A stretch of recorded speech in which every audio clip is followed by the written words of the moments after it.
de ce qui s'est passé à Manfé où près d'une trentaine de Camerounais ont perdu la vie dans cette folie. Et cette folie intervient un 6 novembre. Nous disons à un moment donné que trop c'est trop. Parce que lorsque vous vivez et qu'à tout moment on peut vous donner la mort, ça devient très très dangereux. Alors, nous attirons l'attention des autorités publiques camerounaises que le combat qu'on est en train de mener dans la sécurisation du pays est un combat de tous, à mener par tous. Il ne faut pas qu'à l'intérieur de ce combat qu'il y ait des brebis galeuses ou qu'il y ait des gens qui regardent le combat avec un autre œil, qui regardent le combat par rapport à ce qu'il faut encaisser sous la table dans ce combat. Vraiment, il est touchant, Monsieur Fabrice Ndoum, de regarder la facilité avec laquelle les gens ont perdu la vie à Manfé. Ce qui nous permet de continuer à dénoncer ce que vous le dites régulièrement sur ce plateau Lando Colonna qui est suffisamment ancré. Comment est-ce que l'armée camerounaise a la capacité de pouvoir répondre face aux menaces externes et que à l'intérieur l'on puisse perdre autant de citoyens dans des situations quand même qui pourraient, de mon point de vue, voilà, être facilement écarté, du moins l'armée pouvait facilement intervenir pour pouvoir stopper la saignée. Vous savez, l'armée, je ne pense pas qu'elle soit reprochable.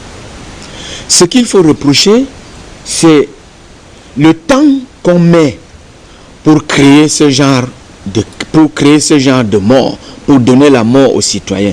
Est-ce que pendant ce temps, il n'y a pas une possibilité d'arrêter l'événement? C'est ça qui nous intéresse. Parce que nous sommes dans une guerre asymétrique. La guerre asymétrique par excellence est celle qu'on ne donne pas. Il n'y a pas de rendez-vous pour intervenir, pour tuer. Mais à un moment donné, quand ça commence et que les autorités sont au courant, est-ce que ces autorités sont au courant? Mais oui, mais écoutez, il est constant que les témoignages, nous aussi nous sommes en contact avec ces gens. Il y a 2 semaines, 3 semaines, j'ai félicité la même armée sur votre podium ici. Donc, lorsqu'on signale qu'il y a une attaque, je pense que... Mais après, il y a parfois des fausses alertes. Oui, mais... J'essaie juste de comprendre. Je préfère que l'alerte soit fausse. Oui. Et mais au lieu d'être vraie. Oui, et qu'il y ait une intervention, au lieu d'être vraie, et qu'on la qualifie de fausse. C'est-à-dire qu'on la range dans la catégorie des alertes fausses. Donc, c'est pour dire que l'armée est protectrice des citoyens, de la nation et des biens des citoyens. Tout à fait. Le premier engagement de l'armée, c'est de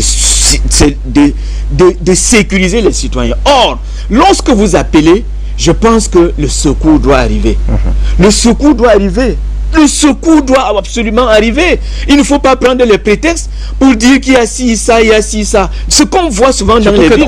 On est dans une zone conflictogène. Donc, forcément, la moindre alerte devrait attirer... Oui, la moindre alerte. Et j'ai dit, je préfère que l'armée pêche par excès au lieu de pêcher par omission. C'est-à-dire que l'armée intervienne au moindre signalement au lieu de ne pas intervenir. Parce qu'on ne comprend pas. Donner quand même la mort à une trentaine de personnes, ça prend du temps, Monsieur Fabrice Ndoum. Et puis, il y a des témoignages que ces gens ont appelés. Ils ont appelé des proches pour dire, voilà, nous sommes attaqués à tel endroit. Donc pour nous, c'est extrêmement grave parce que ça donne un signe d'abandon des populations. Et comme vous l'avez dit tout à l'heure, l'armée ne peut pas seulement être brave hors des frontières ou au niveau des frontières, elle doit l'être à l'intérieur du territoire. Et nous posons toujours cette sempiternelle question. Mais qu'est-ce qui empêche des opérations d'envergure? C'est vrai, c'est la guerre la plus difficile, c'est-à-dire celle qui consiste à aller contre les compatriotes. C'est les guerres les plus difficiles. Mais il y a des éléments formés qui sont capables. Et puis, n'oubliez pas, chaque guerre, lorsqu'on investit dans la guerre, c'est pas seulement dans la Kalachnikov, on investit dans les informations. Aujourd'hui, on paye les renseignements, on paye cher pour avoir les bons renseignements. Absolument. Et qui permettent à l'armée de protéger catégoriquement les populations. Merci. Je vais sortir en félicitant la police camerounaise. Président, nous avons constaté petit à petit, les gens ont fui les gendarmeries. Les gens prennent parce que lorsque vous portez plainte, et qu'on ouvre une enquête, mais il est inadmissible que la partie civile, celui qui a porté plainte, on l'arrête, on met en cellule. Non, il faut faire attention. Je ne sais pas vers où nous partons. Il faut que ce soit suffisamment clair. Je dis, tu portes plainte. Il n'y a pas une nouvelle plainte contre toi. Tu viens, on t'entend, et puis on t'enferme. Peut-être parce qu'on connaît celui contre qui tu as porté plainte, ou que la personne a pris le devant pour quelques négociations que ce soit. Je pense que à ce niveau, il faut se réveiller. Parce que nous avons l'impression que dans notre pays, chacun est dans sa chefferie. C'est-à-dire, dans notre pays, chacun est désormais dans sa chefferie. Tant que tu ne discutes pas le fauteuil présidentiel, tu peux faire ce que tu veux dans ta chefferie, sans qu'on ne vienne te poser des questions. Et qu'ils le comprennent. Qu'ils comprennent que le pays c'est l'histoire. Et l'histoire est une roue qui tourne. L'histoire est une roue qui tourne. Ce qui est aujourd'hui communément accepté et qui n'est pas logique peut être réprimé avec la dernière énergie demain. Il faut qu'on fasse très très attention. Parce que si on interdit les Camerounais de porter plainte, parce qu'ils ont peur qu'en portant plainte, à un moment donné, tu vas devenir la victime. Mais où est-ce qu'on va dans cet environnement? Où est-ce qu'on va? Donc, je félicite la police qui est de plus en plus inondée par les dossiers, président. Oui! De plus en plus inondée, la police. Je dis, je félicite la police camerounaise. Merci à vous, qui mène aujourd'hui de véritables enquêtes sans que vous n'ayez des surprises quand vous avez un client à défendre.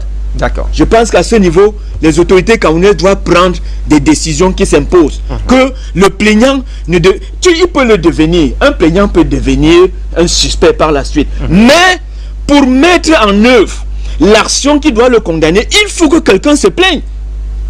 Il faut que quelqu'un d'autre... des éléments supplémentaires. Mais oui, parce que quand on leur demande de se saisir d'eux-mêmes, des événements qui sont susceptibles, qui sont répréhensibles, eux ils disent qu'ils attendent l'aval du procureur, qu'il faut que le procureur donne l'ordre. Or, c'est pas ce qui se pratique dans ces lieux. Je pense qu'il faut faire très attention. C'est un juriste qui parle, il sait de quoi il parle, et donc vivement que les autorités locales prennent le taureau par les cornes et que eh bien, le citoyen lambda ait le sentiment d'être dans un véritable état de droit, même si le président Banakane me dira qu'il ne comprend pas ce que l'on met désormais dans être un état de droit.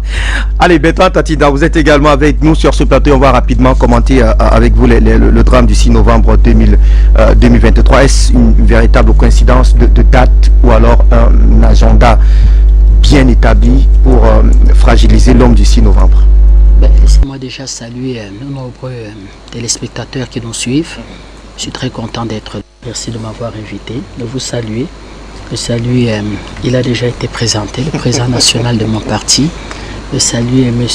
Jonathan, de mon frère Janvier, et tous ceux qui se donnent la peine de nous suivre. Juste une petite parenthèse, Janvier.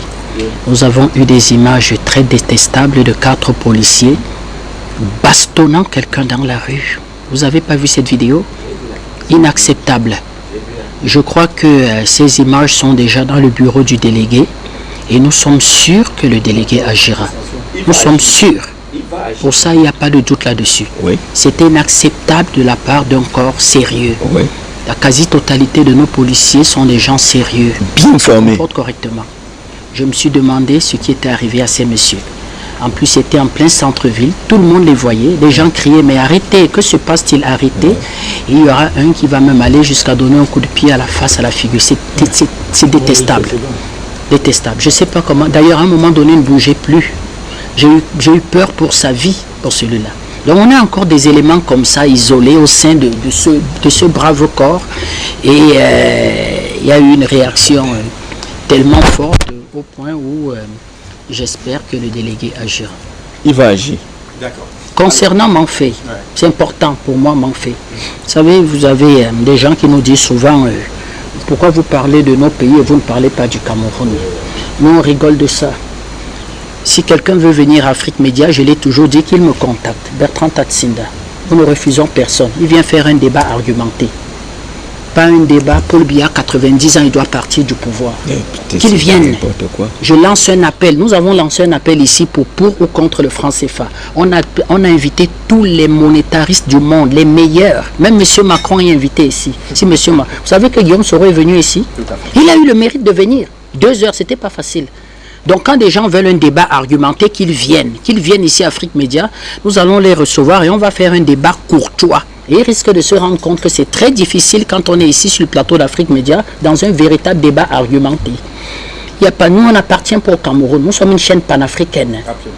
Nous sommes une chaîne parce que certains blogueurs de Côte d'Ivoire, sachant que la Côte d'Ivoire c'est un pays accueillant. D'ailleurs, nous profitons pour dire à tous les Camerounais de se désolidariser d'une certaine pétition qui demande aux Camerounais de ne pas se rendre à Abidjan pour la CAN. Nous leur demandons de se désolidariser. C'est quelques individus en leur nom. La Côte d'Ivoire c'est un pays accueillant. Nous avons gagné notre première CAN à Abidjan en 84. Il n'y a eu aucune victime. Il faut s'y rendre à Abidjan massivement. Camerounais et Ivoiriens, ce sont des amis et des amours pour l'éternité. Sauf que, quand il s'agit du débat politique, nous ne cachons pas non plus, nous ne cachons pas comment est arrivé le pouvoir d'Abidjan. Ce sont des faits, c'est pas le rôle qu'ils jouent. Voilà. Donc si les gens ne veulent pas faire la part des choses, c'est leur petit problème. Concernant Manfé, moi ça m'a fait mal. C'est coïncidence ou alors ça m'a fait mal, ça m'a fait mal, ça m'a fait très mal. Il n'existe pas de coïncidence en ce moment au Cameroun, ça n'existe pas de coïncidence. Surtout que la date c'était le 6 avril. 6 novembre. Le 6 novembre. Il y a une question qu'il faut se poser. Réellement, la question qu'il faut se poser. Est-ce que cette affaire-là profite pas déjà des acteurs politiques tapis sur Yaoundé? Est-ce que le comportement de certaines personnes sur Yaoundé, dans leur démarche de préparer, entre guillemets, de se mettre en mouvement pour une pseudo-succession, parce qu'ils sont les seuls dans leur tête à savoir la succession de quoi, n'est pas en train d'exacerber cette affaire? Est-ce que ça n'a pas muté?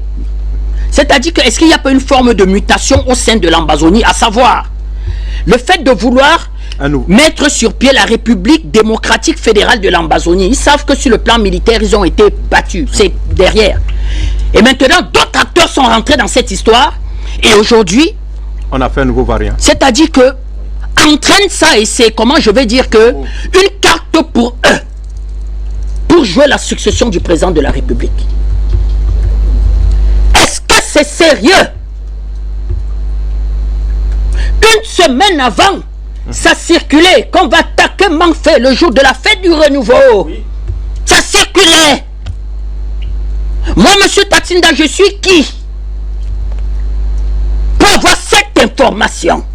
Mais vous l'avez gardé secrète. Vous pouvez être poursuivi.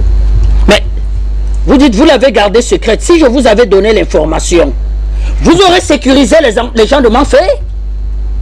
Contactez-moi les autorités. Non, il faut dire la vérité. Bon, là où je suis là, où nous sommes en train de parler, après moi, le président Banda prendra la parole. On va donner un certain nombre de faits, on va contacter les autorités. Nous espérons donc, vous prenez l'engagement de nous dire donc que M. Tatsinda, comme les autorités sont donc contactées, vous avez poussé ce coup de gueule, ça n'arrivera plus. Prenez l'engagement. Il s'agit de 20 Camerounais, vous savez, plus de 20 Camerounais. Vous avez un monsieur qui se tordait de douleur. Vous savez ce qui est arrivé à ce monsieur? Sa femme enceinte était décédée à terme, brûlée vive. Ça va vous faire rire quand on va se tenir devant ce monsieur. Voilà le matelas du président de la République. Voilà le savon de l'épouse du président de la République. Ça vous fera rire? On n'assiste pas à ces cirques. On n'assiste pas tout le... C'est-à-dire qu'on prend un matelas. Sur le matelas, on pose un seau. Dans le seau, on met 8 morceaux de savon, 4 boîtes de sardines, 2 bouteilles d'huile. Et puis on répartit ça sur un espace. Et des familles qui pleurent, se tordent de douleur. On leur dit passez récupérer. C'est le président de la République. Je l'ai dit ici. Le président ne peut pas de matelas. L'émission du président de la République, j'apprends. Parce que dans mon parti politique, qu'on le veuille ou non, il y aura un président de la République dont nous apprenons déjà comment il faudra gérer cet État. Nous rédigeons. Vous voulez qu'on vienne ici, on discute. Comment je vais dire que des résolutions de nos conventions, de nos séminaires, un jour on va le faire ici. Le temps viendra, Béton. On va le faire ici. Donc nous aurons un président de la République. On travaille à ça. Le fait de venir tous les dimanches ici, vous croyez que c'est quoi? Et là, les gens le savaient. Pendant que les cases brûlaient, les gens ont appelé. Les gens sont partis taper le portail du préfet. Les gens ont appelé. Moi, j'ai vu le préfet arriver le matin. Il n'y a pas de Camerounais qui n'est aujourd'hui un smartphone. C'est ça. Les gens filmaient. Les gens filmaient comment ils arrivaient. Vous savez, il suffit d'une petite coopération avec nos amis iraniens. Ils vous donnent des espèces de drones qui quadrillent tout le nozo. Et on met même le centre de contrôle à la présidence de la République. Ça veut dire que le président peut se tenir comme ça le soir. Il a tout le nozo en face de lui. Et des Camerounais font des propositions à l'état-major militaire. Des Camerounais écrivent, font des propositions. Il y a suite. Au moment où nous parlons, des militaires camerounais sautent encore sur des mines, sur des véhicules, décèdent. Des Camerounais font des propositions et disent que je suis patriote. Je suis au cœur d'un pays, d'un système, d'une organisation où je peux aider mon pays à acquérir un certain nombre de véhicules. On donne suite. Parce que certains n'ont pas intérêt dans l'affaire. C'est-à-dire, se disent que c'est l'affaire qui va mobiliser sortie d'argent. Et je n'ai pas intérêt. On ne donne pas suite. Est-ce qu'on informe le président de la République? Vous savez, personne ne va arriver au pouvoir. Comment je vais dire en jouant un double jeu au Cameroun? Le président Banda me dit souvent, Bertrand, le pouvoir choisira vers qui aller. Dans un pays comme le Cameroun, on ne se bat pas pour arriver au pouvoir. Le président Banda me l'a déjà au moins dit 10 fois, que ce soit dans mon véhicule, dans le sien, chez lui. Il me dit toujours, Bertrand, laisse-les courir. Le pouvoir choisira. Vous savez, petite anecdote d'une parenthèse. Je dis, moi je préfère mon dimanche. Non, ne me coupez pas, c'est important, c'est important. C'est un pays, c'est important. On va parler du Niger. On laisse à 20h. On va parler du Niger. Petite anecdote. Le président Biya, non, laissez-moi. Le président Biya est convoqué un jour dans son bureau par le président Aïdjo. Et il lui dit, monsieur le Premier ministre, c'est le président Biya qui raconte, dans un livre écrit par un de ses secrétaires. Monsieur le Premier ministre, j'ai des informations que vous massez les hommes au sud du Cameroun et que vous préparez un coup d'État. Le Premier ministre, Biya lui dit que mais c'est faux, monsieur le président. Le président Ido lui dit, je sais que c'est faux, monsieur le Premier ministre. Et il lui donne la fiche de renseignement des services de sécurité, signée d'un monsieur qu'on appelait monsieur Aïssi Vondo. Et il lui dit, je vous mets au courant pour que vous sachiez quels sont les ministres qui complotent derrière votre dos. Le président, de plus en plus, doit mener la réflexion de qui complote derrière son dos. L'armée a fait son travail. Une semaine avant, général Bitako là n'existait plus. Près de 5-6 généraux. J'ai des images. C'est pas parce que l'armée, quand on pousse un coup de gueule comme ça, il ne s'agit pas de dire que nos enfants ne travaillent pas. On y perd même encore des enfants. Elle accepte l'armée. Elle accepte, à la limite même, que le président lui demande à cette armée-là, faites du maintien de l'ordre renforcé. Les militaires trépignent et disent que patriarche président, nous voulons aller en guerre. Le président dit que faites du maintien de l'ordre renforcé. Jusqu'au moment où nous parlons aujourd'hui, le président n'a jamais prononcé le mot guerre. Jamais. Il a dit. Jamais. En France. C'est du maintien de Boko Haram. D'accord, c'est mais ne confondez pas, c'est sérieux, on est en train de parler d'un problème spécifique. Jamais prononcer le nom guerre dans le sud-ouest. D'accord. C'est du maintien de l'ordre renforcé. Et l'armée a les moyens. Elle se sacrifie au taquet. Les généraux Mbitako là, toutes ces bandes de petits voyous là, éliminés. Mais en même temps, l'armée ne fait pas de politique.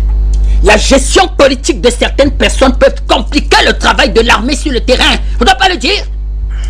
La gestion politique de certaines personnes. Il faut juste avoir un de vos frères au gradé militaire quand vous parlez à la maison et que bon, il est devant vous en tant que frère. Et moi j'ai des frères qui sont au gradé militaire, c'est-à-dire qu'ils n'ont pas la tenue. Quand ils causent avec moi, c'est mon petit frère. C'est là où il peut te glisser quelque chose et dire que ben grand frère. Et c'est compliqué. C'est compliqué, grand frère. Par exemple, sur la vente des drones. Allez-y, Bertrand. Les drones iraniens ont été proposés l'année dernière au Cameroun. C'est passé par la DGSN, s'il faut le dire, parce que c'est la DGSN apparemment qui achète ce genre de matériel. Ils ont dit qu'ils ont peur de la pression des États-Unis. Ils disent qu'ils ont peur, alors que effectivement les drones iraniens aujourd'hui sont les plus compétitifs. En termes de renseignement. En termes de renseignement. Il y a même les drones turcs. Oui.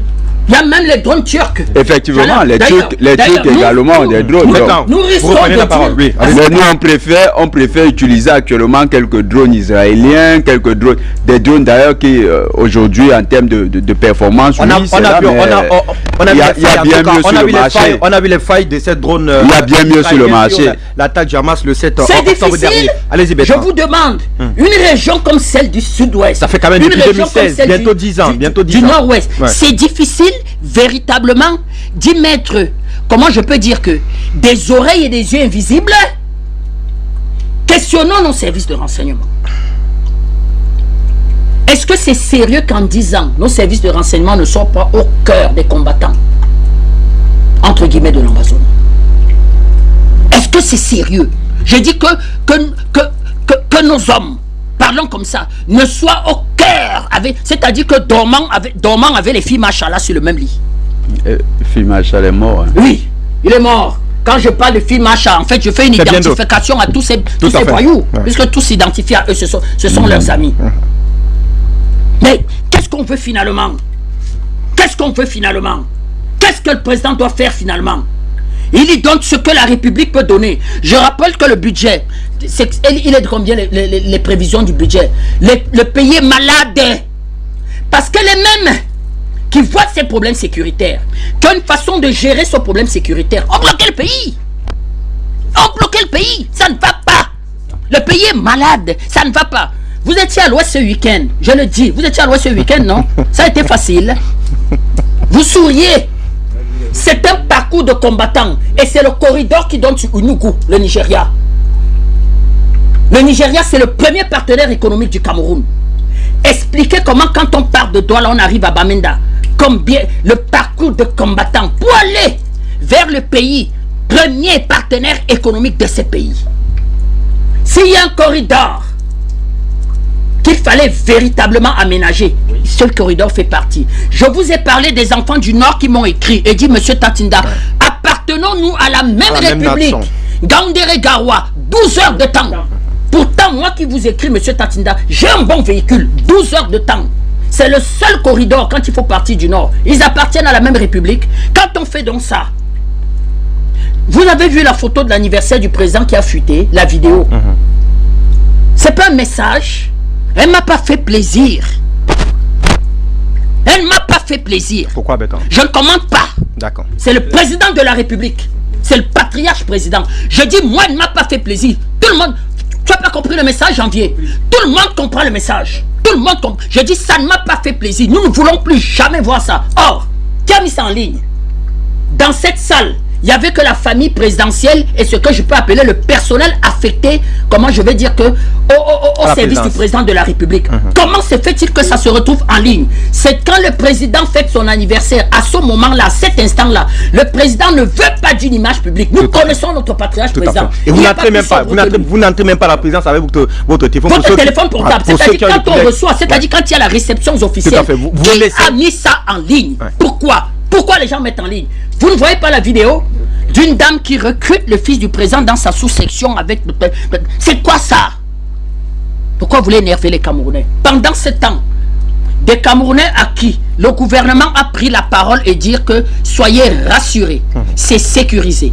Restez dans vos villages, envoyez vos enfants à l'école. Voilà le résultat. Eux, ils se plaignent comment alors? Et dit, ils se plaignent à qui? Puisqu'on le leur a dit.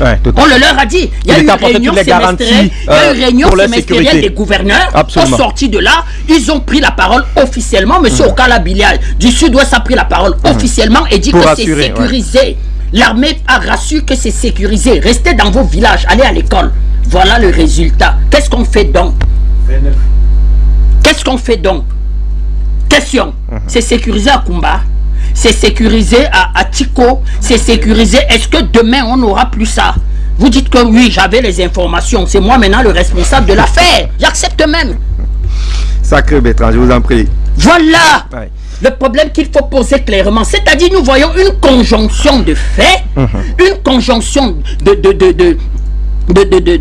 posture, nous voyons une conjonction de comportement, nous voyons, alors qu'effectivement nous sommes à 2 ans de l'élection présidentielle et que la quasi-totalité des chantiers que le président a engagés ne sont pas terminés. Regardez l'autoroute, c'est pas terminé. Regardez l'état de la justice au Cameroun. Regardez l'état de la justice au Cameroun. Il ne s'agit pas de parler de nos magistrats. C'est ma famille. C'est ma famille, cette histoire. Mais regardez l'état de la... Questionnez les Camerounais. Vous êtes dans les... Avant-hier, je vous appelais encore, vous étiez dans un prétoire. Questionnez, allez discuter avec les avocats. Tous les corps sociaux au Cameroun sont malades. Discutez avec les infirmières. Il y a une qui m'a dit, Monsieur Tatina, je me bats en ce moment pour chercher un petit crédit bancaire de 3 millions. Direction Canada. Monsieur... On parle de 15 000 enseignants partis. Je vous ai dit, avec votre permission. Oui, allez-y, maître. Nous vivons dans une sphère où le pays est divisé en chefferies. C'est-à-dire, lorsque vous ne vous attaquez pas à la super chefferie qui est la présidente de la République, vous faites n'importe quoi. Encore que ce dernier temps, il s'attaque déjà. Quand vous parlez de cette fameuse vidéo, on comprend pourquoi elle a fuité. On comprend. Merci, merci à vous. On va sortir rapidement. Fabrice, pour dire que vraiment, nous n'allons pas accepter. Nous n'allons pas accepter des petits schémas que les gens font dans les petits domiciles, des petites réunions de minuit. D'ailleurs, vous entendez aussi. Oui. On ne peut pas dire ici, parce qu'il s'agit même quand les gens parlent de notre armée, on entend beaucoup de choses. Oui. On entend beaucoup de choses. Oui. On préfère pour l'instant se taire, on est sur un plateau panafricaniste. Mais nous disons, c'est-à-dire, nous allons voir comment des tireurs de petits coups, de jouisseurs précoces, vont réussir à mettre le Cameroun sous leur botte. Ça c'est clair. Merci à vous Bertrand Tatinda pour, eh bien, j'ai souri, mais il faille absolument...